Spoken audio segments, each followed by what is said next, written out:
আসসালামু আলাইকুম। আজকে যে ড্রপটি নিয়ে আলোচনা করব সেই ড্রপটি হচ্ছে যে ফ্লুরয়েড জি, ফ্লোরোমিথানল এবং জেন্টামাইসিন এর কম্বিনেশনে জীবাণুমুক্ত অপথ্যালমিক সাসপেনশন এবং একটি কথা বলা হয়েছে 110 টাকা। নির্দেশনা বলা হয়েছে চিকিৎসকদের পরামর্শ অনুযায়ী ব্যবহারের পরপরই ড্রপের মুখ বন্ধ রাখতে হবে।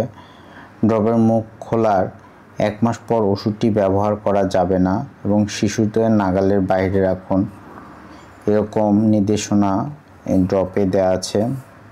তো ফ্লুরয়েড জি, ফ্লোরোমিথানল এবং জেন্টামাইসিন যার জেনেরিক নাম। কি জানতে চান যে চোখের ড্রপ কোথায় ব্যবহার করতে হবে, কত ফোঁটা করে দিতে হবে এবং কখন ব্যবহার করতে হবে। তো এটা আমাদের চোখের যদি স্ট্রাকচার, তো এই চোখের সাবকনজাংটিভাল স্যাকে, কনজাংটিভাল যে স্যাক রয়েছে সেই স্যাকে এই ড্রপটি দিতে হয়। তো চোখের যে নিচে পাতা রয়েছে, পাতা টেনে ধরলে এখানে একটি গ্যাপ তৈরি হয়, এই গ্যাপ তৈরি হয় এবং সেই গ্যাপে এরকম ড্রপ 1 ফোঁটা করে দিতে হয়। 1 ফোঁটা করে কনজাংটিভাল স্যাকে দিতে হয়। তো দেখা যাক ড্রপটি লিকুইড। তো এই ড্রপটি লিকুইড দেখা যাচ্ছে এবং এখানে যেহেতু ফ্লোরোমিথানল এবং জেন্টামাইসিন রয়েছে, ফ্লোরোমিথানল হচ্ছে মাইল্ড স্টেরয়েড এবং অ্যান্টিবায়োটিকের কম্বিনেশন যেহেতু রয়েছে, এই ধরনের ড্রপ ব্যবহারের ক্ষেত্রে অবশ্যই নিকটস্থ চক্ষু হাসপাতালে যেতে হবে।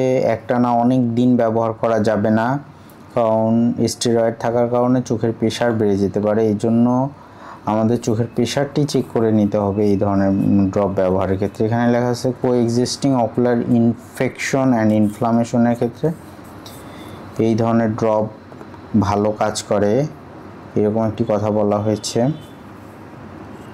তো যে কোনো ড্রপ ব্যবহারের পূর্বে নিকটস্থ চক্ষু হাসপাতালে যাবেন, অবশ্যই দেখা করে নেবেন।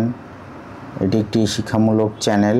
তো চ্যানেলটি ভালো লেগে থাকলে অবশ্যই সাবস্ক্রাইব করে রাখবেন এবং আই রিলেটেড কোনো কোশ্চেন থাকলে অবশ্যই কমেন্ট বক্সে কমেন্ট করবেন, আমি উত্তর দেওয়ার চেষ্টা করব। তো আরেকবার বলে রাখি যে এই ধরনের ড্রপ যারা ব্যবহার করেন তারা অবশ্যই 14 দিন 15 দিন পর নিকটস্থ চক্ষু হাসপাতালে যাবেন এবং চোখের প্রেশারটি চেক করে নেবেন যে চোখের প্রেশার ড্রপের কারণে বেশি হয়েছে কি না, এবং ডাক্তারের পরামর্শ অনুযায়ী ফলো আপে থাকবেন। সবাই সুস্থ থাকবেন, ভালো থাকবেন। ধন্যবাদ সবাইকে। আল্লাহ হাফেজ।